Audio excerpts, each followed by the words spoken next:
Perdón, el Observatorio de Minería. Estamos de vuelta aquí en No Hay Derecho. Había yo empezado ya a intercambiar algunos pareceres como invitada. Ahí es Magali Ávila, ella es directora del programa de gobernanza ambiental de Proética. Proética es una institución que tiene ya una larga data y en los últimos años se ha metido, diría, de lleno y de manera muy documentada a trabajar o a buscar caracterizar de la manera más próxima a la realidad posible la relación que existe entre las economías ilegales, digamos, la administración pública, los partidos políticos y los niveles de afectación o, entre comillas, beneficio de poblaciones frente a su vínculo con estas economías ilegales. Y ha participado en los últimos días, pero lo hace ya hace bastante tiempo, en debates más vinculados a el ámbito en el que nos encontramos, que es el electoral de cara a elegir autoridades el 12 de abril. ¿Y cuántos de los partidos políticos que están aspirando a llegar al poder por la vía que la democracia prevé, que es la elección, incorporan siquiera una visión completa o integral del problema? Y lamentablemente ahí el asunto es muy deficitario y eso impide que se pueda tener una respuesta integral también a este problema. Se hace por desconocimiento, se hace así de manera muy parcial para no ir al fondo de lo que esto nos está diciendo hace bastante tiempo. Pues parte de la conversación espero nos ayude a responder, entre otras cosas, eso. Magali, ¿cómo estás? Qué gusto saludarte. Muy buenos días, muchísimas gracias por venir. Muchas gracias por la invitación. Con nosotros. Yo quisiera que nos ayudes a contextualizar bien el problema, porque esto no es un punto aparte. No. Esto se incorpora en un contexto, un escenario que tiene un componente legal, ¿no es cierto? Se han dado leyes que han favorecido que esto siga creciendo, se da en el marco de un ambiente social en los territorios que se ha ido pervirtiendo en los últimos tiempos, pero se da en el marco de la anuencia o la inobservancia del Estado frente a un problema creciente. ¿Cuáles serían, o dirías tú, son los elementos ineludibles que hay que tener en cuenta para entender las economías ilegales y su ascenso y su presencia en el poder? Bueno, primero gracias por la invitación y respondiendo a tu pregunta, nos encontramos en este momento en una reconfiguración del territorio, ¿no? Y creo que esto ha generado, digamos, yo le llamo un laboratorio de economías ilícitas que en todo el territorio nacional.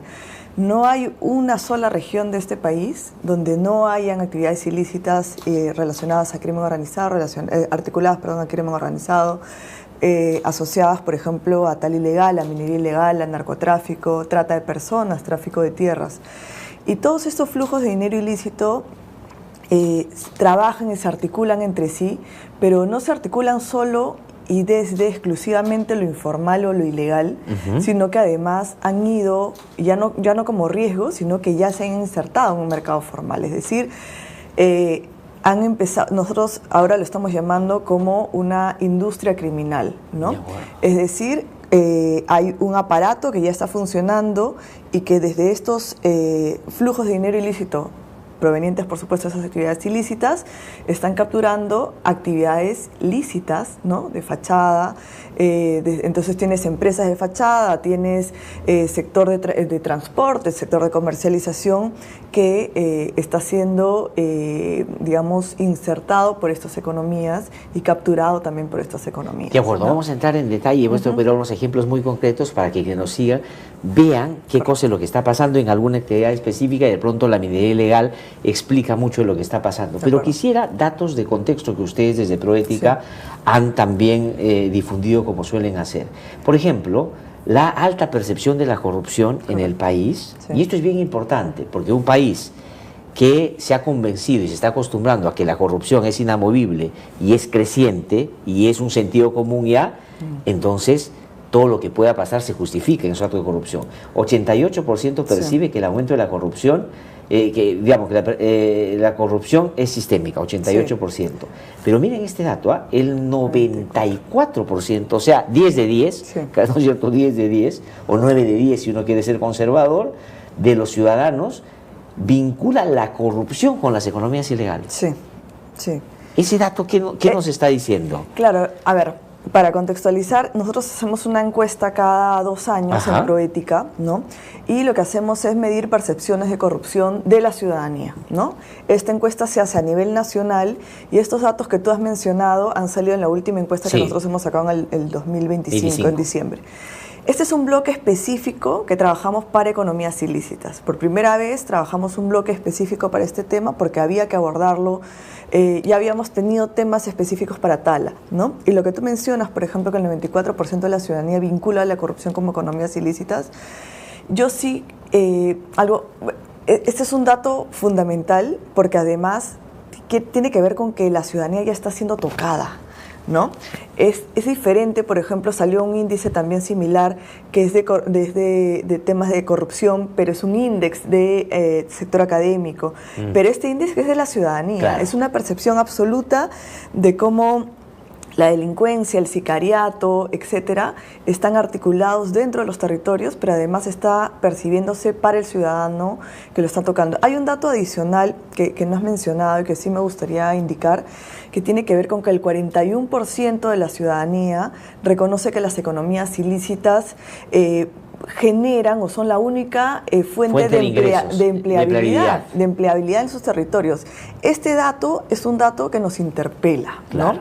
Porque finalmente Porque es el otro lado del problema. Claro. ¿No es cierto? No es la vocación delictiva de la gente por ser criminal, Correcto. sino por sobrevivir. Correcto. Entonces tú tienes espacios territoriales donde el Estado es ausente o tiene una presencia muy marginal, ¿no? Y tienes, de otro lado, en estos mismos territorios donde las economías ilícitas tienen una fuerte presencia, tienen un grado alto de empleabilidad de las personas dentro del territorio. Entonces, lo que la gente va a hacer por necesidad y no por colusión, ¿no? Que es diferente, muchas veces se emplea dentro de esos trabajos. Cuando se hacen, por ejemplo, las investigaciones fiscales para mitigar este tipo de actividades o perseguir la persecución del delito en estos territorios, a veces se captura a estos pequeños trabajadores dentro de estos territorios, pero habría que ver también, nosotros siempre en Transparencia Internacional hablamos de seguir el dinero, ¿no? Follow the money. Entonces, no solamente el trabajador que está en territorio y que trabaja estas economías ilegales, sino quién está detrás, ¿no? Y además, estos recursos ilícitos y estos flujos de dinero ilícito no se quedan dentro de estos territorios, se exportan. Así es. ¿No? Entonces, habría que mirar, además, la cadena, digamos, no solamente de trazabilidad de dónde viene el mineral, en este caso, cuando hablamos de minería ilegal, y de oro específicamente, sino además hacia dónde va, ¿no? Claro, o sea, digamos, finalmente, porque si la demanda internacional es tan amplia Correcto. y la minería formal no se abastece, y la minería ilegal produce permanentemente mucho oro, ¿quién finalmente lo está sacando? Alguien tiene que haberlo sacado, exportado, Correcto. por ejemplo. Pero yo quisiera quedarme en el dato. Estamos hablando que de 10 personas en un territorio muy específico, Sí. 4 se vinculan a la minería ilegal porque no tienen otra oportunidad de dedicarse a otra cosa, ¿no es cierto? Ese es el drama en términos concretos. Y esa es la base, entre comillas, de legitimidad que exhibe la minería ilegal cuando van a generar acciones de interdicción, por ejemplo, en las comunidades, porque esa gente sale y dice, oye, estás yendo contra lo que a mí me está dando de alguna manera trabajo. Y eso es lo que ha partido a las comunidades en algunos lugares también. Sí. Gente que hace 15 años luchaba contra la minería, tú te vas, ya no son el 90% que eran, ha bajado mucho porque algunos se han vinculado. Claro, lo que pasa es que ahí hay varias condiciones, ¿no? Tú tienes, por ejemplo, si hablamos ya de pueblos indígenas, que son los territorios amazónicos, donde se está llevando a cabo una serie de actividades ilícitas, tienes varias formas, digamos, de trabajo, ¿no? Una es que los territorios, las poblaciones indígenas confrontan a estos invasores de sus propios territorios y por tanto son amenazados, son asesinados, son desplazados dentro de esos territorios, ¿no? Este es un gran bolsón, hay más de 50 asesinatos en la última década de defensores ambientales indígenas que han generado denuncias y que lamentablemente hasta ahora no hay un solo caso que haya sido sancionado por estos asesinatos articulados a economías ilícitas. De otro lado tienes invasiones dentro de los propios territorios y que la población indígena les dice, ok, ustedes se pueden quedar dentro de este territorio, no invadan otros territorios adicionales o una cantidad mayor de hectáreas y conviviremos dentro de este espacio territorial. Y en otros casos es lo que tú mencionas, efectivamente, que ha comenzado a avanzar, es, ok, nosotros también trabajamos y nos emplean dentro de esos territorios. ¿Por qué? Porque hay impunidad. Si tú como ciudadano denuncias de manera permanente, te asesinan, matan a tu familia, sales de tus territorios, terminas saliendo, para que la gente lo entienda, ¿no? El territorio de los pueblos indígenas es como nuestra vivienda para los que vivimos en Lima o en las ciudades, ¿no? Entonces, si te invaden la casa, te sacan de tu casa, no te permiten, tú denuncias y nadie hace nada, te queda convivir con los actores para poder sobrevivir o trabajar junto con ellos. Sí, y esto, o te matan. Claro, o te asesinan, ¿no? Entonces, esto es una cuestión de sobrevivencia, sí. ¿no? Digamos, para los pueblos indígenas es una cuestión de sobrevivencia, pero en paralelo tú tienes estos flujos de dinero ilícito, y hablando de la campaña electoral en la que estamos, sí, que están también ingresando seguramente al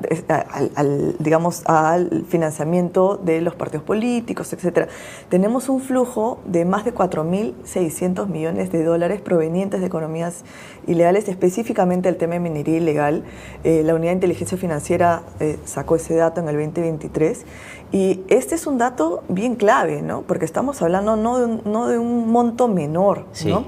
Estamos hablando de un monto enorme que puede financiar una cantidad de cientos de campañas presidenciales, y cuánto esto puede estar influyendo en este momento, sí, con un Estado débil, con instituciones débiles de control, de fiscalización, para asegurar que los fondos de dineros ilícitos no se inserten dentro de las campañas políticas. No, y además hay todo un armatoste legal que se ha producido de cara al financiamiento de las campañas, sí, que facilita esas inyecciones sin necesariamente saber quiénes son las que mayoritariamente las están proveyendo.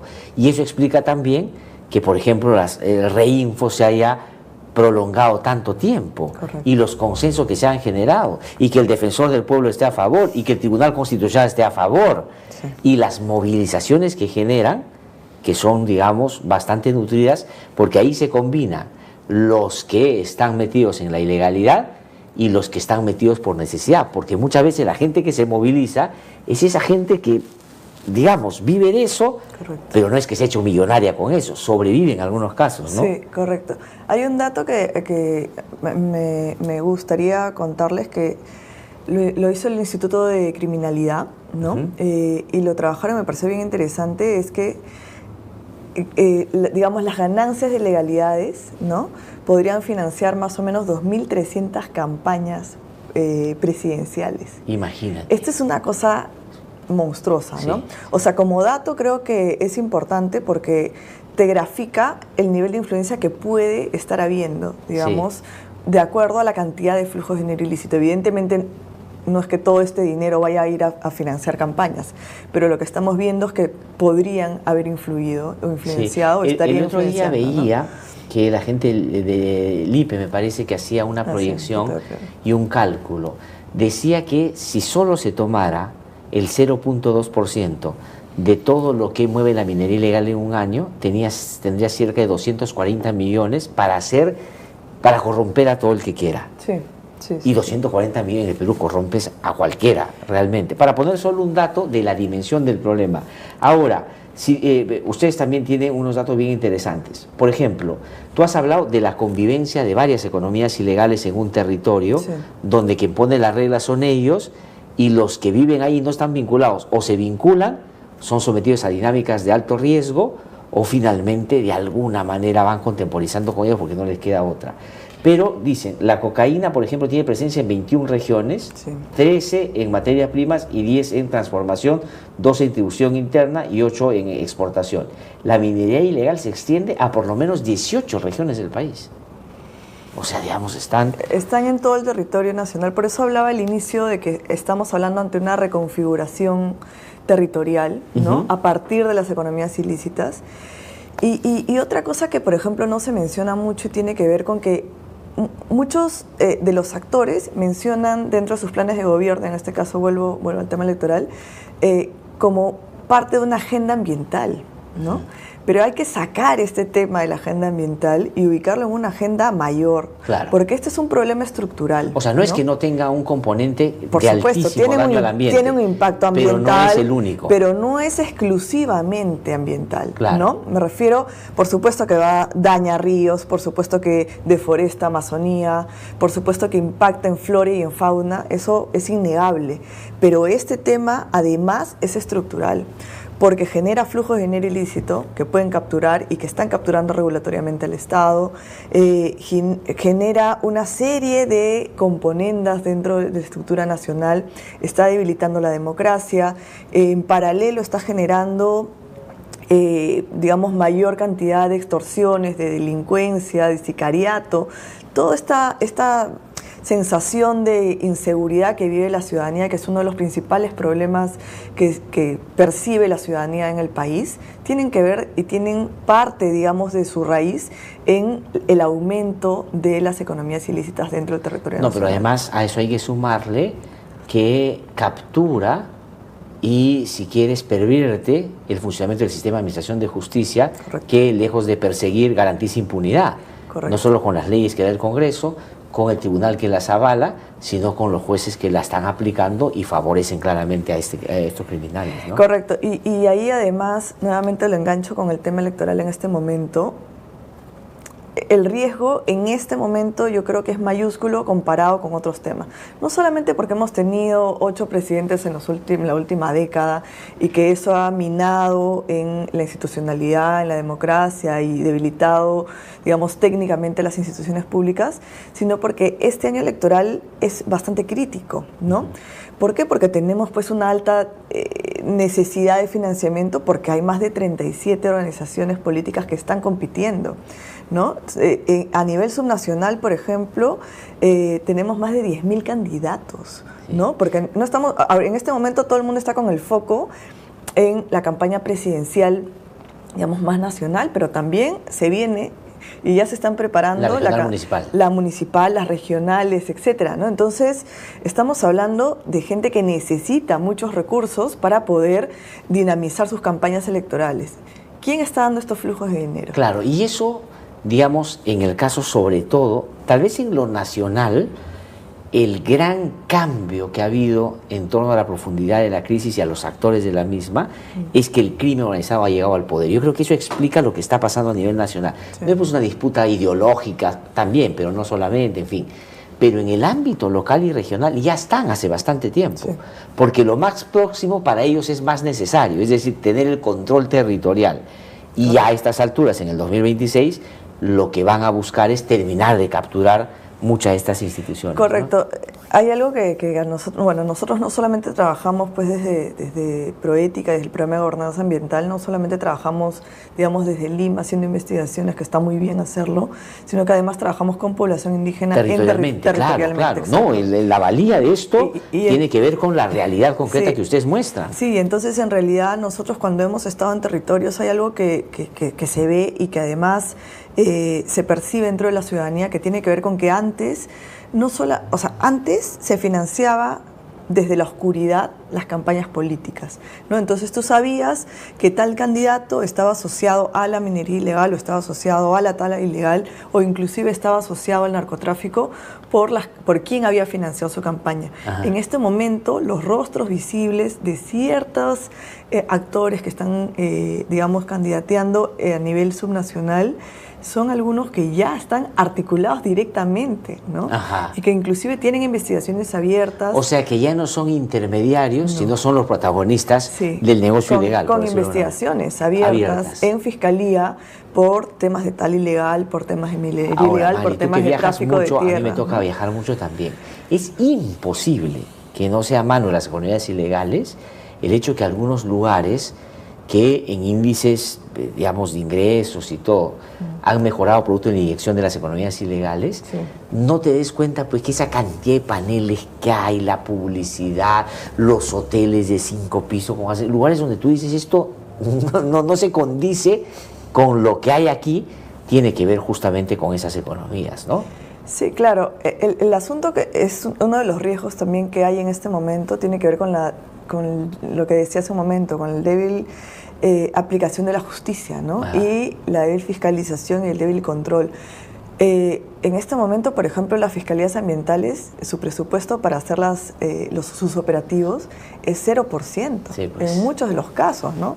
Entonces, ¿tú cómo haces para que una fiscalía llegue a ciertos territorios, donde además son territorios extensos, son territorios vastos, donde se están desarrollando estas economías ilícitas con un alto riesgo para los propios fiscales inclusive, porque hay gente armada dentro de esos territorios? Yo me he cruzado muchas veces con gente armada dentro de los territorios y que no tienen ni siquiera gasolina para que puedan ingresar, ¿no? O sea, ya no estoy hablando de recursos adicionales para que puedan entrar, hasta para movilizarse en una lancha dentro de espacios territoriales extensos. Estamos hablando, por ejemplo, la Amazonía es el 60% del territorio nacional, ¿no? Y dentro de la Amazonía hay pues miles de hectáreas donde se están trabajando ese tipo de actividades ilícitas, pero no son hectáreas conectadas, ¿no? Tú puedes encontrar espacios pequeños territoriales, muchos por supuesto cuando se habla de minería ilegal se trabaja en la zona de Ribera del Río, pero hay otras actividades ilícitas, como mencionaba, que son como tal ilegal, narcotráfico, que sí están insertadas dentro de espacios que son mucho más ajenos, ¿no? Lejanos para la mayoría de población. Ahora, Magali, y ustedes también, junto con, por supuesto, y eso lo agradecemos mucho, dar detalle y configurar o canalizar debidamente el problema de la manera integral como lo hacen, también plantean algunos desafíos y cosas muy concretas a donde debieran apuntar algunas políticas si hubiese la voluntad para revertir este problema. ¿Cuál diría que son las principales que debieran estar en el centro del debate electoral, por ejemplo, ahora, y que no están? ¿Cuál dirías? O sea, es decir, por ejemplo, has hablado de la inteligencia financiera, ¿está o no articulada a lo que está pasando en las campañas? Por ejemplo, la inyección para campaña. Ahí deberían estar mirando. Sí. No sé si lo están haciendo. Sí. O sea, hay varias cuestiones, digamos, yo creo que primero podríamos hablar de riesgos y luego de estos desafíos, ¿no? O sea, por ejemplo, algunos riesgos tienen que ver con la bicameralidad, ¿no? Y que se garantice que se pueda reducir el nivel de incidencia de estos flujos de dinero ilícito dentro de, en este momento, un parlamento que va a ser, digamos, que va a tener mucho mayor poder que el Ejecutivo, ¿no? Habría que mirar, por ejemplo, ahí cómo digamos, van a hacer estas condiciones de rendición de cuentas de este tipo de espacios, ¿no? O sea, hay que revisar legislación. Hay que revisar legislación, pero además también hay que educar a la ciudadanía, claro, ¿no? O sea, falta mucho, por ejemplo, en estos momentos, inclusive para los propios, para el propio personal que va a estar dentro, se me dio el nombre ahorita, que son los que acompañan el proceso electoral dentro de los centros de votación, ¿no? Los están capacitando con un video, ¿no? Como la propia gente que va a tener que indicarle al votante va a capacitarse con un video. Imagínate, ¿no? Claro, o sea, digamos, entonces, un video de YouTube, una ausencia, ¿no? Claro, hay una ausencia, digamos, del Estado en cómo finalmente funciona el Estado, ¿no? El funcionamiento del Estado está cambiando, ha cambiado, y el ciudadano no sabe cómo insertarse y por tanto no va a saber cómo vigilar también autoridades, ¿no? Y este es un tema que hay que mirarlo, ¿no? El tema de violencia y estigmatización que hay dentro en general a nivel nacional y de lo que hablábamos hace un momento, que tiene que ver con que hay población que está insertándose dentro de estas economías ilícitas por necesidad. Sí, eso, ¿no? Me parece que es... Y entonces, ¿qué se está haciendo a nivel social? Así ¿no? es. ¿Y qué se va a hacer a nivel social para poder darles proyectos productivos a estos territorios y poder darles seguridad para que vayan transitando nuevamente esas economías formales y economías donde el ciudadano pueda sentirse que puede cubrir necesidades básicas? A mí me parece eso terrible, porque cuando yo he conversado inclusive con candidatos presidenciales acá, tú les hablas de ese ámbito del problema, porque ellos creen que el problema se acaba, derogamos las leyes pro crimen, que hay que derogarlas, por supuesto que hay que derogar, pero eso no va a resolver el problema. No es que la gente en los territorios dice, derogaron la ley, entonces yo dejo de trabajar en la minería ilegal y ahora voy a, digamos, que morirme por no tener... O sea, nadie está viendo ese problema. Claro. Entonces me parece muy importante poner el centro de la atención en ese tema. Entonces has hablado de varias cosas ahí, ¿no es cierto? De la cuestión más institucional, de la cuestión más social. ¿Qué más hacer de qué más es posible hacer y dónde deberíamos seguir centrando nuestra atención. Bueno, hay un tema importante, el tema de justicia, ¿no? El tema de justicia, asegurar justicia colectiva es vital, ¿no? Luchar contra impunidad dentro de esta aseguranza de justicia colectiva, trabajar temas de trazabilidad, por ejemplo, ¿no? Y no solamente trazabilidad interna, sino trazabilidad transnacional, ¿no? Es decir, también exigir a los mercados internacionales que también exijan al gobierno peruano que haya trazabilidad de estos minerales, en este caso hablando de oro, pero también de otras materias primas, ¿no? Profesionalizar a las agencias ambientales, pero también a los que trabajan todo lo que tiene que ver con el tema de operadores de justicia, ¿no? Hablo del Poder Judicial, hablo de las fiscalías. ¿Por qué menciono este tema? Porque, por ejemplo, las fiscalías de crimen organizado, extinción de dominio, de corrupción, cuando se habla del tema de tal ilegal, de minería ilegal, de narcotráfico y de otros, se piensa que solamente está trabajado dentro, digamos que el delito solo se inserta dentro de la Fiscalía Ambiental, dentro del ámbito ambiental. Sin embargo, sus vínculos, ¿no? Con otros delitos están articulados. Así es. Entonces, sí, se tiene que entender. Entonces, por ejemplo, un fiscal especializado en crimen organizado tiene que saber cómo levantar cierto tipo de información para un delito de tala, ¿no? Así es.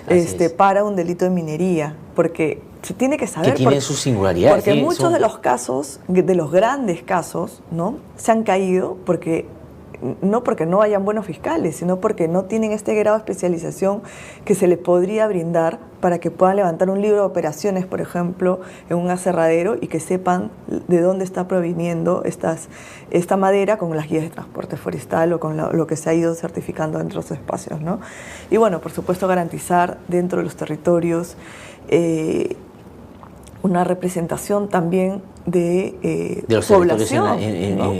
Claro, porque cómo finalmente tienen voz estas poblaciones de las que estamos hablando en este momento, en este diálogo, que no están siendo representadas. Mira, y que no tienen voz finalmente. Claro, para poner ¿no? siquiera un caso que no tiene que ver con esto tan directamente, pero hemos estado hablando de la fuga de gas en Megantoni por el tema de lo que ha pasado, de TGP. Y nadie se ha puesto a preguntar cómo está afectando a las comunidades indígenas. Han tenido que venir a decir, un ratito, aquí estamos, a nosotros nos afecta en esto. Y nadie ha estado discutiendo ese tema. Es que siguen siendo los invisibles. Claro. Siguen siendo los invisibles, lo que nadie ve. Y claro, tú tienes, lamentablemente, yo hablaba de territorio, con un 60% del territorio, digamos, de nuestro país es amazónico, pero la población dentro de ese territorio no es una cantidad de votantes extensa. Claro. Entonces a los partidos políticos les interesa más Lima, por supuesto, y el impacto de este desabastecimiento en Lima, pero no se está viendo cómo está impactando en todo el territorio nacional. Sí, claro. Tienes Arequipa que está desabastecido ya de combustible, no solamente de gas, sino también de combustible. Así es. Y tienes una matriz energética que ha ido cambiando en los últimos años, en las últimas 2 décadas. El 40%, digamos, de la industria y del transporte en el Perú ya viene o se cimenta en el gas, o se alimenta, mejor dicho, del gas, pero tienes una tubería que alimenta, que es un absurdo. O sea, yo escuchaba ayer a una persona que decía, ¿por qué si se había previsto inicialmente que se tenga el ducto y que se tenga un ducto alterno por si pasaban estas cosas? No, es que no se hizo porque no estaba tan afinado en en fin, se olvidó. Bueno, y esta empresa finalmente además quiere ampliar el trabajo, ¿no? Con las mismas condiciones, ¿no? No, es terrible. Oye, Mario, te agradezco muchísimo por habernos venido a explicar de una manera tan sencilla, además, un tema tan complejo y creo que visto de manera muy superficial y parcial por quienes toman decisiones. Y te voy a pedir que nos ayudes con la gente, a ver dónde pueden encontrar estos informes, por ejemplo, para entrar más en detalle. A propósito, la gente está preguntando dónde podemos conseguir más información de la que Magali nos ha contado esta mañana. No, con muchísimo gusto. Nosotros tenemos una página web que es www.proetica.org.pe y tenemos una sección que es publicaciones, tenemos una serie de investigaciones, están las encuestas, parte de las encuestas que he hablado, ¿sí? ¿No? Que he ido señalando. Hay estudios específicos para tala ilegal, para el impacto de la Amazonía, el impacto también de estos delitos en defensores ambientales. Y hay un estudio que estamos realizando en este momento porque, como decía, ya para terminar, el año pasado empezamos a trabajar con diversos actores y poblaciones, tanto del sector público, privado, sociedad civil, pueblos indígenas, academia, etcétera, digamos, lineamientos que tenían que ver con la agenda anticorrupción, ¿no? Específicamente hablando de este tema, tenemos uno específico para el tema de crimen organizado y economías ilícitas, que lo publicamos el año pasado, que se lo compartimos además a todos los partidos políticos para que lo puedan incorporar, no solamente el diagnóstico, sino también las recomendaciones que habían para sus planes de gobierno, y en este momento nos encontramos analizando los planes de gobierno para ver cuántos han incorporado. Preliminarmente te puedo decir que han incorporado aproximadamente 10 partidos políticos, y creo que esto nos puede ayudar a tener un escenario, bueno, veremos, el papel yo sé que aguanta todo, pero veremos luego cómo se puede insertar esto en una discusión mayor, ¿no? Sí, no, yo saludo además que ustedes en el largo trabajo que tienen han ido como entendiendo que no es posible no mirar con más atención algunos ámbitos de lo que la realidad nos está presentando. Y el crimen organizado explica todo lo que está pasando, y me parece muy bien que ustedes lo estén documentando. Magali, muchísimas gracias. Muchísimas gracias por la invitación. Hay que visitar Proética, ahí está toda esta información, hay mucho más también que yo creo va a ser muy útil.